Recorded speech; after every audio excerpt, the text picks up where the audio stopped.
You see this our passport. To get power like that, we all know. And if you want to use it effectively, you need to plan well, you need to strategize, and you used to use a lot of sense. With the grace of God, please don't remove the God factor. You need to have the grace of God as well in order to use this passport effectively. One of the biggest challenges that we face as Nigerian travelers is visa approvals. Oh my God, if you want to travel, the first headache you're going to have is not even your flight ticket. The first headache is visa. And if your passport is empty, you have no travel history, some embassy will just be looking at you like this. Are you sure this one will come back? Are you sure you're not planning to jackpot? Don't worry. In this video, I will show you how to build a solid travel history, get multiple stamps on your passport, and in order to make your future visa application easier. So even if you have never traveled before, I've got you. This video, I'll be sharing the important tips or steps that you can take in order to build your travel history. I'm speaking from someone that have applied for a lot of visa applications by herself without using any agents, and I've gotten some no's, and for each no's I've learned one lesson on another, and which helped me to apply for the visa again, and yes, I got it. So I'm speaking from my own experience and also sharing what I have read from all the research I've been doing over the past years. I've been doing my visa applications by myself, and at the same time I've gotten a lot of yes. So let's go. Pick your pen, pick your paper, and let me take you on this ride. Listen, embassies will not just give visas to people that they think will not return. So you have to convince them that you are going to return back to your own country. And if you have stamps from different countries, it shows that you have entered the country and you have also returned back to your home country. It shows that, or proves that, or convince them that you are a real traveler, not just looking for someone looking for ways to jackpot. And it also shows or convince them that you are going to respect their visa rules, visit their country as you've mentioned, do whatever you want to do, and return back to your home country. So how do you build that travel history that I've been talking about? How do you build a solid travel history, even regardless of whatever power your passport owns? So let's start with the easiest country to visit first. The first step, or the first thing you can do, is to start building your travel history through countries that are visa free for Nigerians. The first mistake or most mistake that most people make is they aim too high or too fast. They want to go to Canada, UK, US, but your passport is blank. Don't get me wrong. I've seen a lot of people that they've not traveled outside of Nigeria before, and their first trip is to the US, is to the UK, and is to Canada. But remember what I said in the beginning of this video, that it takes a lot of grace, it takes a lot of planning, a lot of proving, a lot of documentation, a lot of money. So in your own little way, how can you build travel history? You don't have that much yet, you don't have that documents, you don't have all those things they might ask in other countries. Is to start with ECOWAS country. This ECOWAS country actually do not need you to apply for visa before you enter their country. All you need to do is make your plans, get on that flight, or even use cab to some of these countries, or even use cars or bus to enter the country. When you get to the country, you pay maybe some amount of money and they will stamp your passport. In fact, some of these countries like Ghana, you don't need to pay. Once you get there, they will stamp your passport, right? So ECOWAS countries first, you're going to spend less. You don't need to apply for visa before you enter the countries, and it's voila, you get that stamp, and now you have history on your passport. There are also some easy visa country. You can apply for visa ahead. You can apply for e-visa ahead, or you can apply for visa on arrival. E-visa, they will send it to you via email. You take it with you, or when you get there, you have paid. When you get there, they will just stamp your passport. So these countries as well allow you to apply for e-visa. So they will send your e-visa to you. Once you receive the e-visa, the process is actually not too difficult like that. So it's better than just saying you want to apply to Canada at first. You understand? So it's lesser and way better. So these countries that I've listed are easy visa countries that you can apply for the visa before you travel, but it's actually easy for you to get. So even if it's just for you to take, weekend trips to Ghana or Kenya, that stamp that you have on your passport already puts you ahead of many people. Do you understand? And some of these countries also provide visa on arrival for Nigerians. So when you apply, when you get there, maybe they've sent you an email to confirm. When you get there, like Tanzania, I think that was what Tanzania did when I applied. When I got there, they gave me e-visa.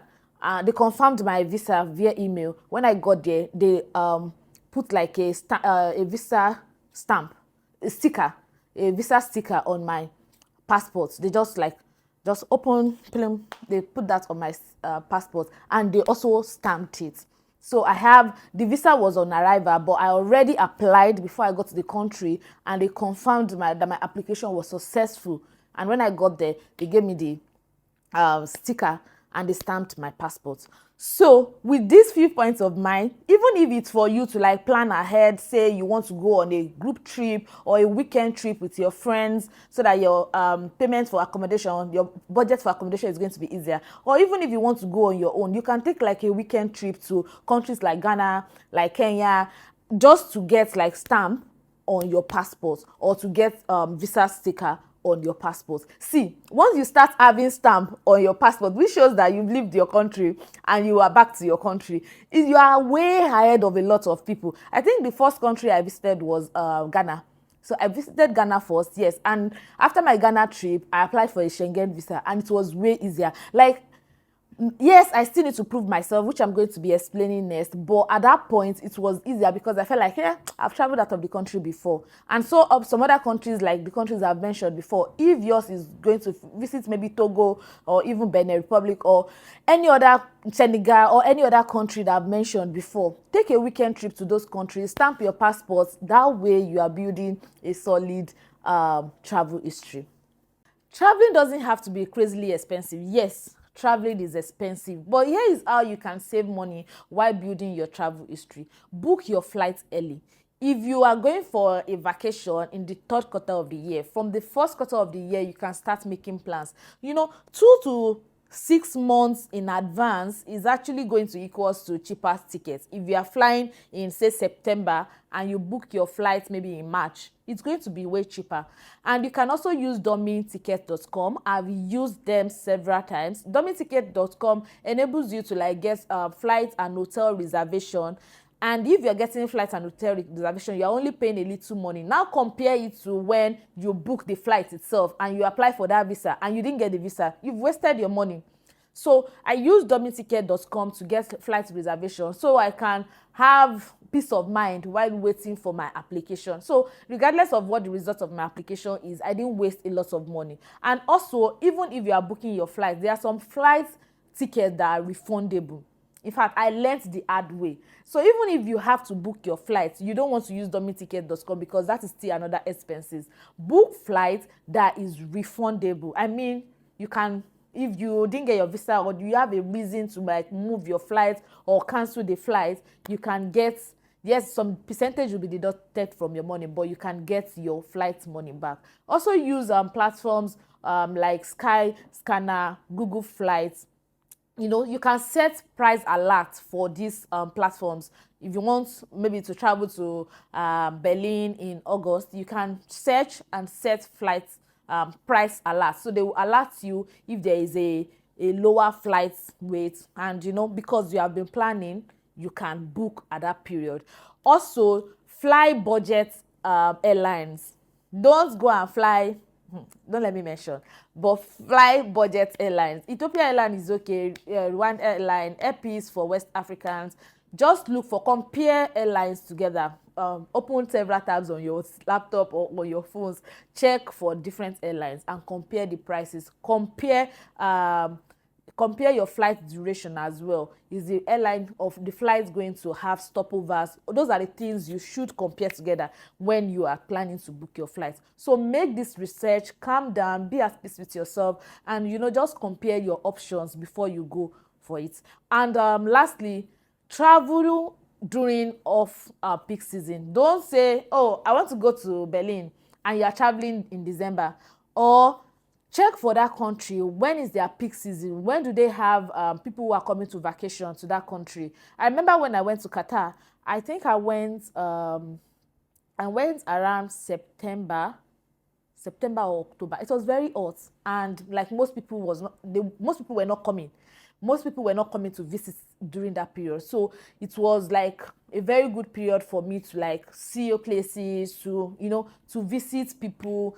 It was very easy, and even the flight was cheaper and all those things. So avoid peak seasons. This is very important.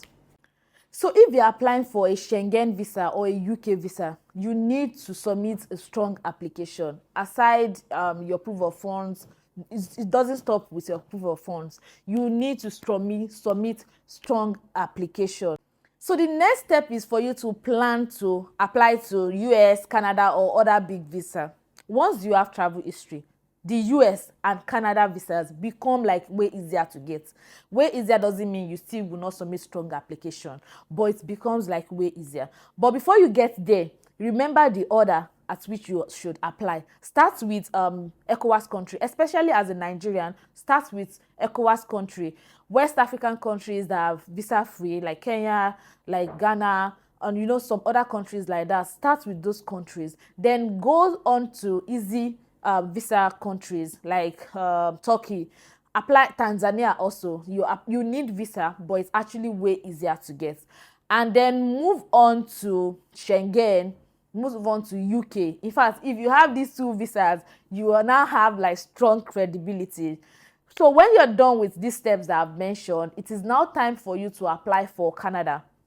Canada is actually way easier if you have traveled to Europe before, and the US is actually also easy if you have good travel history from everything we have mentioned and strong finances. Your chances of getting the visa has actually improved. Please, these things that I've mentioned doesn't mean or doesn't eradicate the fact that you have to submit strong application. Other things still matters. Please do your research. I'm only talking to those people who want to build their travel history in their own little way, without depending on anybody. So if you follow these steps that I've listed, I bet you in 1 year your passport won't be dry. Your passport will be filled with stamps, will be filled with stickers. Just be kind to yourself. Take it one step at a time. Go for the cheapest ones, easiest one, and intention, research, planning. Before you know it, you will build like a good travel. So here is an extra tip for my fellow Nigerians who work remotely or who are freelancers. So if you fall into these categories, please sit down. Let me add some points to the ones I've mentioned before that you can use, like a way you can use to build your travel history is to become a digital nomad. If you are a digital nomad, you can work from different countries, numerous countries across different continents through digital nomad visa. I think for Europe, Spain offers digital nomad visa for up to like a year, and they allow you to renew after a year. Portugal also provides, there's a visa they call the D8, if I'm not mistaken, for remote workers. And their own aim is to help to build entrepreneurial activities and tourism. Greece also provides digital nomad visa for other, nationals who are not from European countries. They offer for like I think 12 years. And for Asia continent as well, there is Thailand, there is Japan. For America, there is Brazil. Several continents around the world actually have digital nomad visa. So if you are a freelancer once again or a remote worker and you are planning to build your travel history, remember the steps I've mentioned before. One other one that you can add to yours is to become a digital nomad, which allows you to travel across the continent. So you can spend a year in this continent and decide to spend a year in another continent and, just continue going like that. But please remember, these countries or the different continents, in fact, the different countries have different criteria. They have criteria for which work, what can you do, your salary, and some other documentation that you have to provide. And just like every other thing I've mentioned before, do your research, plan accordingly, and build your travel history. Thank you so much for watching this video up to this moment. If by now you have not subscribed to my channel, please subscribe. Like this video if you have benefited from it, and click the notification bell so that you can see the next video I will upload when it is done. So, are you planning to build your travel history? Which country will you be visiting first? Let me know in the comment section. And please don't forget to like, share, and subscribe. And if you have gone through any of this step before, you have applied to any of these countries I've mentioned before, or you have even visited this country before, please share in the comments, engage in the comments, share what your experience is like so that other people can learn from it. Yeah. And please don't forget to subscribe because I am going to be dropping like more insider travel hacks soon. And it is not bye-bye, but see you in the next video. Don't forget to subscribe. Thank you. Bye.